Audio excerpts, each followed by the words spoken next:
รองนะครับท่านรองประธานบริษัทพาสคูล่าเพิ่นสิมาเป็นประธานในพิธีเปิดแล้วก็สิมีเรื่องเล่าดีๆนะครับมาเว้าสู่พี่น้องมาฟังกันนะครับว่าบริษัทเฮาเป็นจังไดมันคงบ่มันคงดีหรือบ่ดีมื้อนี้ท่านสิได้เข้าใจนะครับว่าบริษัทเฮาเป็นแนวไหนแบบจังไดนะครับเพราะว่าท่านรองประธานนะครับเพิ่นก็ร่วมทุกข์ร่วมสุขกับพาสคูล่าตั้งแต่เริ่มต้นคุณนะครับเริ่มต้นมาเราเพิ่นสิเข้าใจเพิ่นสิรู้เรื่องเล่าดีๆวันนี้ท่านสิได้ฟังเรื่องเล่าดีๆจากท่านรองประธานนะครับเพราะฉะนั้นพร้อมที่พบกันหรือยังท่านผมถามว่า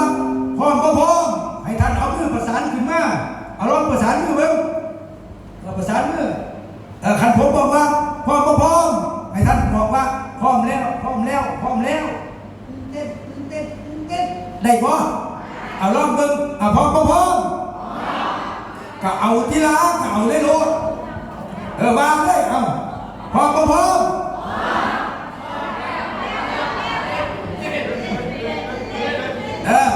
ให้เอามือประสานมาบอกว่าพร้อมแล้วพร้อมแล้วพร้อมแล้ว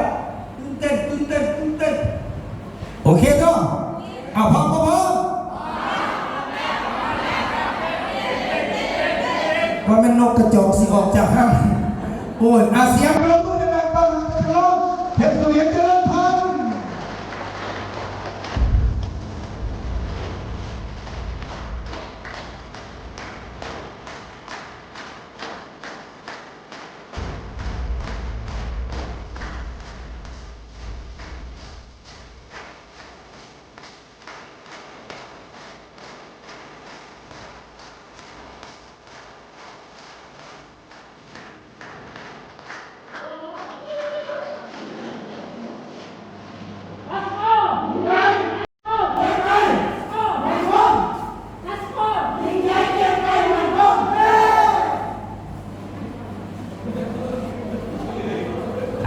สบายดีเนาะ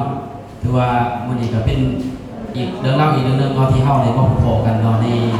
งานเวอร์พิจีเนาะซึ่งว่าเป็นหลายๆรอบเนาะหลายๆรอบที่เฮาจะได้มาพบกันตลอดจังซี่เนาะแล้วก็รอบแรกก็ถือว่าบ่เสียดีๆเนาะทุกทางถือว่าเต็มที่เนาะเบิ่งในตอนเช้าจนฮอดสวยๆเนาะจนฮอดช่วงกินข้าวเนาะแต่ว่าพลังของเฮาคือว่าแต่ละคนก็บ่ธรรมดาเนาะสิเป็นทางในบ้านห้องในบ้านเนาะถือว่าเราเล่นเนาะแต่ว่าตอนสุดท้ายเนาะไพ่สิมีเด็กเรียนร้ายเนาะเพราะว่าเพิ่นสิมีรางวัลให้เนาะอาจจะเป็น1หา3รางวัลเนาะรางวัลที่1อาจจะเป็น10 ล้านก็มีเนาะรางวัลที่2อาจจะเป็น5 ล้านก็มีเนาะติดตามไปแล้วกันเนาะผู้ใดเฮ็ดเต็มที่เนาะมื้อนี้ก่อนมื้ออื่นเนาะ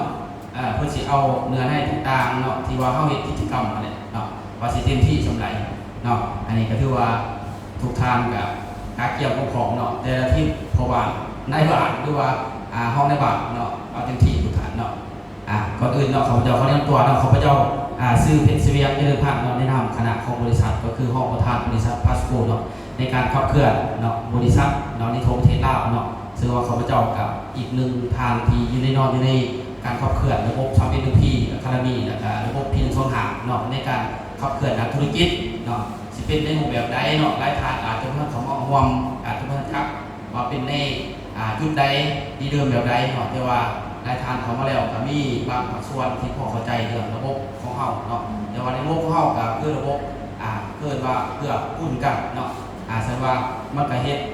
บ่งบอกถึงหลายอย่างเนาะซึ่งว่าเฮาอาจจะได้เห็นในจุดนี้เนาะถือว่าในหลายมาลาอาจารย์ของเฮาเนาะหรือว่าคณะของเฮาเนาะตัวรายทานทีมองวางในสิ่งการได้เห็นบริบทต่างๆของบริษัทเฮาว่ามีความชัดเจนในรูปแบบใดเนาะสันว่าใน2 วัน1 คืนนี้อยากให้ทุกท่านเก็บเอาข้อมูลต่างๆเนาะบริบทที่มีเพื่ออยากตัวไปต่อยอดการธุรกิจให้ออกเราออกพ้นว่าซะเพราะว่าในการที่ธุรกิจก็ล้วนแล้วแต่เรื่องมีวิสัยทัศน์นึงกันเนาะทุกคนขายเป็นซื้อเป็นเนาะแล้วก็เพื่อบริหารในองค์กรเป็นแต่ว่าในจุดที่การขายที่องค์กรมันสิเป็นแบบใดเนาะสำหรับวันนี้เนาะข้าพเจ้าก็แสดงเรื่องการเปิดพิธีต่างๆเท่านี้เนาะก็เดินกับแสดงความรับถือมาทางประธานเนาะบริษัทพาสโกลาวทั้งท่านประธานธงชัยปีชาก็คือประธานอุทุมพระพรเนาะเป็นประธานบริษัทพาสโกลาว ซึ่งว่าอยู่ในคณะขับเคลื่อนเช่นเดียวกันเนาะเพิ่นก็ให้เกียรติต่อห่วงเนาะในครั้งนี้นี่จะได้แสดงความนับถือเนาะมันยังบรรดาทานเนาะสิเป็นทั้งคณะกรรมการเนาะคณะบริหารต่างๆนะครับของเดือสมาชิกเนาะที่มีโอกาสเนาะในการขอความด้านการปรึกษาหารือตัวแม่เนาะแลกเปลี่ยนความคิดความเห็นเนาะหรือว่ามาถอดถอนกันเรื่องธุรกิจนี้ให้เก็บเอาบริบทต่างๆนี้เนาะสพเจ้าจึงได้มาสื่อสารในการให้ทุกท่านได้เห็นว่าในการอยู่พัสโคเท่าเนาะมีองค์ประกอบยังที่สามารถเกิดว่าเบิ่งสามารถเป็นไปได้เนาะต่อยอดได้เนาะไว้มาแล้วมาเห็นแล้วเนาะแล้วก็ลงไปเลยบ่แม่นเนาะความชัดเจนความเกิดว่ากระจ่างแจ้งต่างๆหลักธุรกิจของพัสโคมีอย่างแน่เนาะสำหรับข้าพเจ้าสามารถสื่อสารทุกท่านได้เห็นว่าในองค์ประกอบต่างๆนี้เนาะมันก็มีหลายโอกาสว่าซะเนาะสำหรับก่อนไปว่าเนาะข้าพเจ้าขอแนะนำในที่ไปที่มาของบริษัทเนาะบริษัทเข้าซื้อบริษัทพัสโคล่าเนาะเขาตรงกับเพียงคนเดียวเนาะสำนักงานต่างจังหวัดเกี่ยวกับสัมพันธ์นครปากเซ่เนาะที่จริงหลายท่านอาจจะเห็นได้เนาะหลายท่านอาจจะเห็นเนาะแต่หลายท่านอาจจะบ่ทันเข้าไปก็มีเนาะแต่ก็ในมื้อหน้าก็หาโอกาสดีๆเข้าไปเบิ่งเนาะว่าเขาเป็นไปได้ในด้านธุรกิจมีอย่างแน่เนาะสันก่อนที่มีพัสโคล่านี้เนาะก็มีทางบ่อเกิดก็คือศูนย์กลางเนาะก็คือผู้ก่อตั้งบริษัทก็คือมาจากบริษัทพัสโคเวอร์ไวนี้เนาะซึ่งว่าเพิ่นเนี่ยเป็นเขาเรียกว่าฐานะองค์กรก็คือเป็นบริษัทแม่เนาะบริษัทแม่ซึ่งว่าแตกสานออกมาแต่ละประเทศอย่าให้เข้าใจเนาะเพราะว่าเรื่องธุรกิจมันจะบ่มีการเกิดว่าถอยหลังเนาะธุรกิจพัสโคคือการเดินหน้าในการพัฒนาไปเรื่อยเนาะเพราะว่าสิเป็นร้านสินค้าเพราะว่าสิเป็นร้านการขยายองค์กรขยายแต่ละประเทศเฮาอยากเข้าใจเนาะฉะนั้นว่าบริษัทเฮาขยายไปแล้วเนาะ4ประเทศเนาะมีทั้งไทยมีลาวและกัมพูชาแล้วก็เมียนมาเนาะนี่แม่นจุดเกิดว่าสำนักงานต่างๆของพลัสโคล่าบนพื้นฐานเนาะทั้งประธานใหญ่เนาะคือบอสอิสระเนาะทำลงวัดองศาซึ่งเป็นก่อตั้งบริษัทพัสโคเวอร์ไวเป็นบริษัทแม่เนาะในนี้เนาะเพิ่นก็ดูแลใน4ประเทศเนาะเช่นเดียวกันแล้วก็มีทั้งศรีพัญญาเพิ่นเนาะท่านพระพรมงคลได้เนาะเพิ่นเป็นเกิดว่าคันเว้าจังนึงปัจจุบันเพิ่นเป็น CEO ของบริษัทนี้เนาะแล้วก็เฮ็ดร่วมกับทั้งบอสอิสระเนาะทำลงวัดองศานี้เนาะซึ่งเพิ่นเก่งคนละอย่างเนาะทุกท่านเพิ่นเก่งคนละอย่างเนาะเก่งสิเป็นทั้งบอสเองเนาะเพิ่นก็เก่งเรื่องเกี่ยวกับการเกษตรเนาะส่วนทางพัฒนาพรเพื่อเก่งเรื่องสุขภาพแสดงว่าแยกกันเนาะแสดงว่าเฮ็ดเวียกคนละอย่างเนาะเก่งคนละอย่างแล้วก็ศึกษามาคนละอย่างเนาะฉะนั้นดีกรีของประธานเนาะประธานบอสอิสระนี้เนาะฝั่งไทยเนาะเพิ่นก็บ่ธรรมดาเนาะเฮ็ดบริษัทมาแล้ว4-5บริษัทเนาะซึ่งเป็นประธานเองเนาะเป็นผู้ก่อตั้งเองเนาะจนมาฮอดปัจจุบันเนาะสิเป็นบริษัทบริษัทPacific อีสิเนาะเกี่ยวกับดิสเวิร์กเนาะโซซีดิสเวิร์กที่เพิ่นก่อตั้งเบื้องต้นเนาะต่อมาก็เป็นบริษัทเกี่ยวกับตัวเขาอยู่ปัจจุบันนี้เนาะคือบริษัท Pasco Worldwide เนาะแล้วก็เกี่ยวกับบริษัทโกเดมอนมาแม่เนาะโกเดมอนมาแม่ซึ่งว่าเพิ่นเป็นเฮ็ดเป็นผู้รับผิดชอบทั้งหมดเนาะจากนั้นก็บริษัทพวกเกษตร EEC ต่างๆเนาะในปัจจุบันที่เพิ่นเฮ็ดโด่งในโซเชียลต่างๆนี้เนาะจากนั้นนี่ทั้งศรีปัญญาเนาะก็คือท่านธนพรเนาะเพิ่นก็เฮ็ดเกี่ยวกับบริหารช่วยกันว่าซะแล้วก็ดีที่ก็จบมาบ่ธรรมดาแล้วเพิ่นก็จบเกี่ยวกับพวกแพทย์ถนอมภาษาบ้านเฮาเนาะแพทย์โบราณต่างๆนี่เนาะซึ่งเพิ่นได้เกิดว่าถอดทอดได้อย่างภาษาเรื่องสุขภาพมาแม่นจนมาฮอดจุดนี้จุดผลิตสินค้าออกมาเป็นตัวสินค้าทุกตัวในบริษัทพาสโกบัวเนาะและก็มาจำหน่ายทุกทั่วประเทศเนาะแล้วก็เกิดไว้ไปแต่ละประเทศว่าซะเนาะในนี้เพิ่นก็ออกหนังสือพิมพ์แต่ละส่วนออกข่าวออกโซเชียลต่างๆนี่แหละเนาะแต่บริษัทจนมาฮอดขั้นตอนปัจจุบันนี้เฮาอาจจะเห็นเนาะในการเคลื่อนไหวของบริษัทเนาะที่เป็นดีซึ่งว่ามีตัวอย่างพาสโกนี้เนาะปัจจุบันนี้เพิ่นก็เริ่มเอาเข้ามาแต่ก่อนเพิ่นมีแล้วเนาะแต่ปัจจุบันเพิ่นเริ่มเอาเข้ามาอีกเนาะเพราะว่าเริ่มเอาตัวนี้มาช่วยในการกระจายตลาดเนาะ ส่งเสริมแบบสุขภาพตัวนี้ประมาณอื่นเนาะทุกตัวไม่ผ่านกระบวนการคือถือต้องตามกฎหมายเนาะมีใบออยต่างๆนี่เนาะกระบวนการหับรางวัลเข้าแบรนด์อวอร์ดเนาะแสดงว่าบริษัทพัดโกเบอร์ไวหรือบริษัทพัดโกล่าแมนทุกตัวจะผ่านออยเนาะสมมติว่าจะเป็นเรื่องเล่าของปุ๋ยหรือจะเป็นเรื่องเล่าของสุขภาพต่างๆเนาะแมนมีออยมีหับรางวัลเป็นขบวนการที่ชัดเจนเนาะนี่มีการหับรางวัลต่างๆมีครอบครัวที่ใหญ่เนาะของพาสโกของเราครอบครัวที่ใหญ่เนาะแล้วก็สำนักงานเพิ่นเนาะตุดอยู่อินเพียวลาดพร้าวเนาะอินเพียวลาดพร้าวเนาะสันที่หาดเนาะนี่แล้วก็มีจันทบุรีเนาะต่อมาก็เป็นขยายออกมาต่างประเทศก็คือกัมพูชาเนาะทุกประเทศก็มีเอกสารต่างๆครับพี่สอบนะแล้วก็เมียนมานี่เนาะแล้วก็มีเอกสารต่างๆต่อมาจึงสปลาวเฮาเนาะสปลาวเฮาที่ว่าได้ดำเนินด้านธุรกิจที่ถูกต้องถูกใจและถูกกฎหมายเนาะซึ่งคนภายใต้ทั้งทานประธานธงชัยปรีชาหรือว่าทานบุญทงพาพอดเนาะเป็นCEO ของประเทศลาวเฮาซึ่งเพิ่นมีวุฒิบ่ธรรมดาคือกันเนาะเรียนจบหลากหลายบ่ว่าจะอยู่ประเทศลาวแล้วก็ประเทศไทยแล้วก็ไปทั่วเรียกว่าเพิ่นได้เคยไว้แล้วประมาณอยู่10ประเทศเนาะบ่เพิ่นเก่งเรื่องภาษาอังกฤษเนาะเพิ่นเรียนตัวไฟเนาะธรรมดาแสดงว่าในนี้ประเทศลาวเฮาเนาะซึ่งว่าได้ขึ้นทะเบียนถูกต้องตามกฎหมายสิเป็นวิชาคิดสิเป็นการอนุญาตจากเกินว่ากรมป้องกันความสงบเนาะหรือว่าอนุญาตจากของการเกษตรกรรมหรือแผนกเกษตรกรรมหรือกระทรวงนี่เนาะแล้วก็มีการเสียของก่อนถูกต้องตามกฎหมายทุกกระบวนการของเฮาเนาะตัวนี้แสดงว่าการเสียก่อนการเกิดว่าพันธะเนาะพันธะในซอฟต์ลาวทุกกระบวนการพาสโกลาวแม่นได้เคลื่อนไหวทุกกระบวนการเนาะ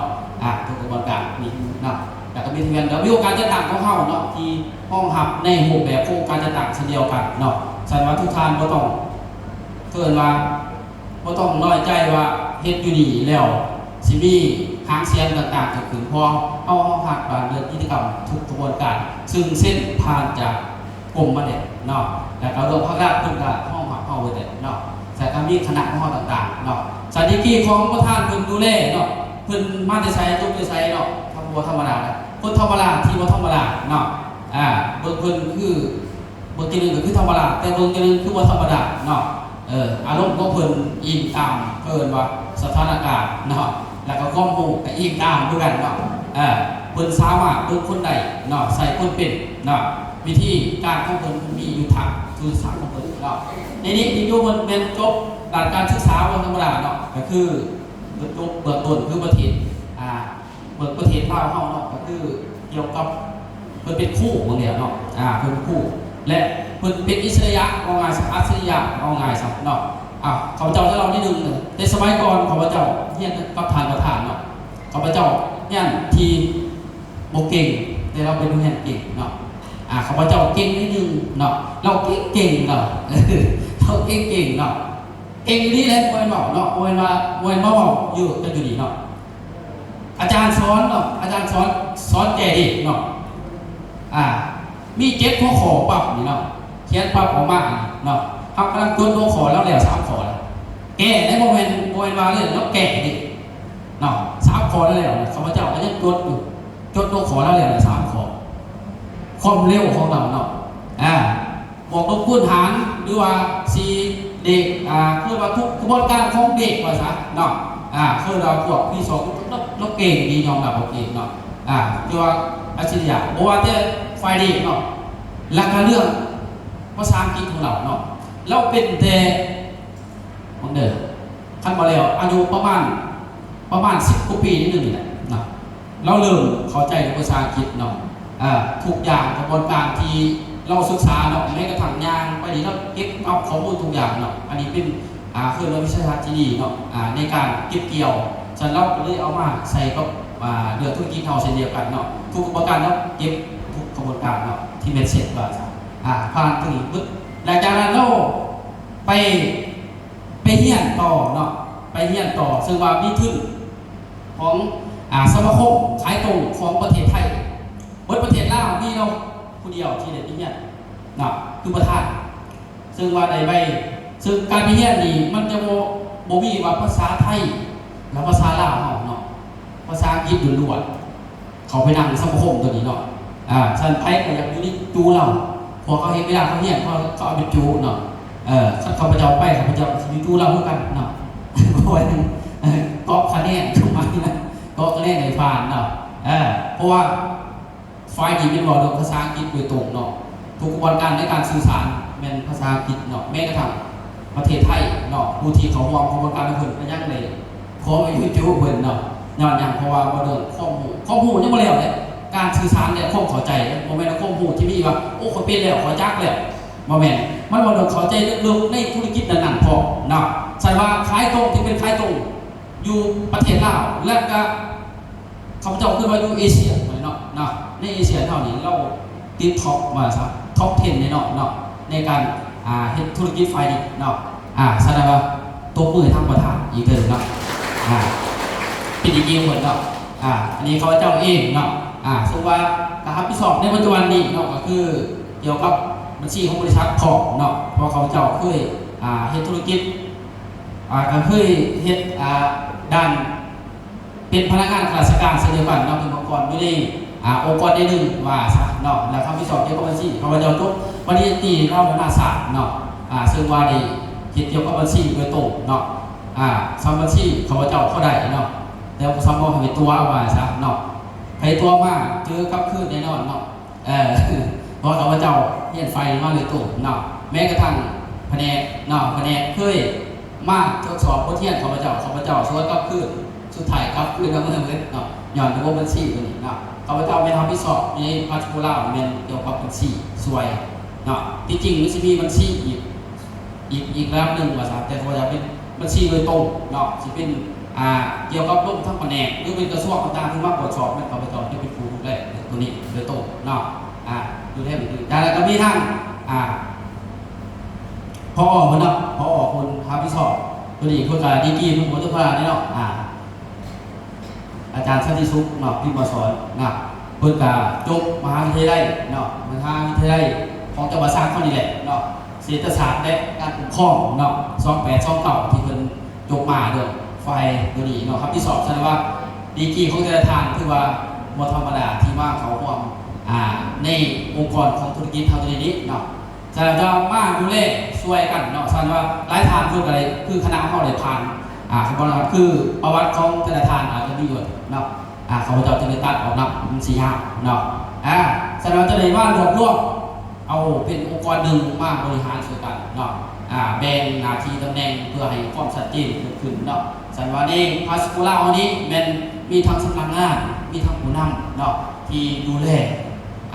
ในหลักชีวิตนิติกรรมเนาะในหลักการตลาดต่างๆเขาเลยเป็นบอกผลักกันออกมาเป็นความชัดเจนว่าซะแต่การลงเคลื่อนไหวตามนิติกรรมต่างๆที่เขาได้เห็นนี่แหละมีขอตกลงสีลงเมืองไรมีขอตกลงของทางการเมืองหรือแผนกหรือของการต่างๆเกิดขึ้นเนาะเขาเลยไปประสานทั้งหมดเนาะมีขอตกลงแล้วก็มีการลงเกินมาโฆษณาโดยถูกต้องถูกใจในถูกกฎหมายนี่เนาะนี่คือความชัดเจนของพาสโกลาวของเขาเนาะบ่ให้เกิดว่าผู้เฮ็ดเวียกนั่งสบายใจเนาะสิเป็นการจัดตั้งสิเป็นเลขาห้องเลขาหรือองค์การจัดตั้งของบ้านทุกภาคส่วนถ้าพาสโกลาวปั๊บเนาะเขาจะมีความสบายใจและอุ่นใจย้อนยังเขามีฐานผักเนลงไปเนี่ยสถานวันนี้บ่คันว่าบ่มีเนี่ยก็มีความเสี่ยงเนาะการเฮ็ดเวียกเนี่ยลำบากใจเด้บ่ว่าแต่หมู่เฮาเนาะอาจจะเป็นทั้งพ่อบ้านหรือเลขาลำบากใจเนาะเพราะว่าทุกมื้อนี่มันบ่นึงความโปร่งใสหลายกว่าเนาะอันนี้เป็นความชัดเจนเนาะจะมาลงทุกเมืองแล้วก็เปิดกองประชุมต่างๆเนาะสิเป็นนี่คือเมืองท่าแดงคือเฮาเปิดล่าสุดนี่เนาะที่ทางท่านทุกชัยปีชาบางคนเป็นประธานเปิดความทางกสิกรรมต่างๆเฮาก็ได้ความแบบมีปากซองนี้ข้าพเจ้าก็เป็นประธานนะ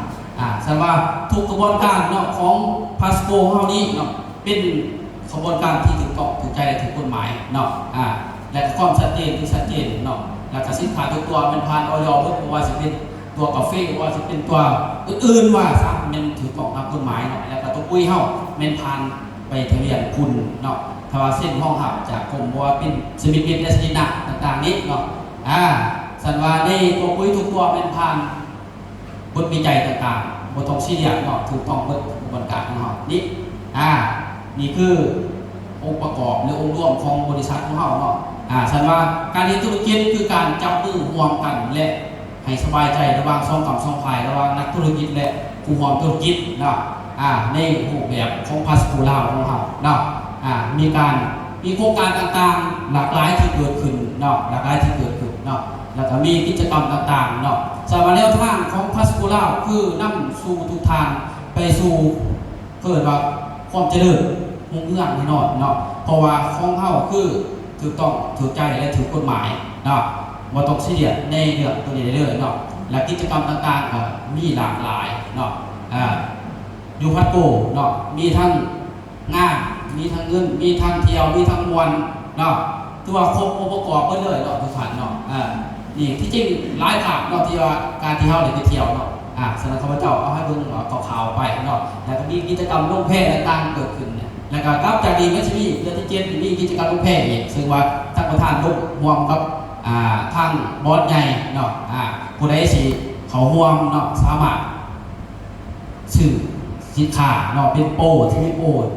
ที่เพิ่นมีเนี่ยเนาะในอาหารเฮาอาจสิลงไปเที่ยวล่องเรือแพนํประธานใหญ่เพิ่นเนาะทั้งสองฐานนี้เนาะมีกิจกรรมต่างๆของเฮาเนาะสำหรับในการเคลื่อนไหวเท่านี้เนาะเป็นกระบวนการที่มีองค์ประกอบที่ชัดเจนมีบริษัทที่ชัดเจนเนาะมีผู้บริหารที่ชัดเจนเนาะมีคณะบริหารแล้วก็มีเรียกว่าองค์ประกอบของระบบโรงเรียนต่างๆของเฮาเกิดขึ้นสิเป็นVTC สิเป็น ATP เนาะหรือว่าสิเป็นเบอร์ PG ซึ่งเฮาอยู่ปัจจุบันนี้คือการมาศึกษาและเปิดใจหลักธุรกิจเนาะนี่จะว่าเป็นจุดบ่เกิดของหลักธุรกิจที่ชัดเจนเนาะสำหรับในการทำธุรกิจอยากให้ชัดเจนที่สุดคือต้องมาหยังต้องมาหยังเขาต้องมาเรียนมาศึกษาบุญเนาะแสดงว่าเขาเรียนมาศึกษาเฮาจักบ่เข้าใจหลายแต่เฮาก็เข้าใจแนวทางมันไปเนาะฉะนั้นพัดโกลาวเป็นจุดกำเนิดของธุรกิจที่โปร่งใสและเข้าใจเนาะและก็เพื่อว่าเอื้อดุลกันเนาะดึงสุขอยู่พักดันเนาะให้ถูกต้องถูกใจและถูกกฎหมายเช่นเดียวกันซึ่งภายใต้การดูแลทั้งทางประธานทุกชัยปีชาเนาะอันนี้เป็นทางประธานเพิ่นได้มีเขียนโครงสร้างออกมาหลายอย่างและ2 วันคืนนี้เนาะอยากให้ทุกท่านเนาะการเตรียมพร้อมเนาะเก็บกรรมเอาบริบทต่างๆเพื่อมาไปนำใส่ในธุรกิจของทุกท่านนี่ให้เกิดออกผลเนาะว่าสิแนวทางแนวใดนี่เนาะแต่ว่าในองค์ประกอบนี้เป็นการที่เฮาสร้างปรับได้ดูแลกันให้เกิดออกผลที่อย่างชัดเจนเนาะนะครับใน2 วันคืนฝากทุกท่านเนาะการเตรียมพร้อมเต็มที่เนาะวันเห็นวันเต็มที่เด็ดๆเต็มที่เนาะแล้วก็กิจกรรมยังเอาเต็มที่เนาะพอมีอยู่ไซด์เดียวนอกจากพาสโกลาเนาะฉันว่าสุดท้ายเนาะในการนี้ข้าพเจ้าได้นำตามหนาในการเปิดกองประชุมเนาะข้าพเจ้าจะเกินมาให้ทุกท่านได้เห็นว่าแล้วทางทิศทางต่างๆความชัดเจนแนวไหนให้ทุกท่านได้เห็นเนาะฉันว่าเวลานี้เพื่ออยากให้กองประชุมสมบูรณ์แบบเนาะข้าพเจ้าขอเกล่าวเปิดกองประชุมในที่นี้เนาะในมื้อนี้และเดือนพฤศจิกายนนับจากนี้เป็นต้นไปเนาะ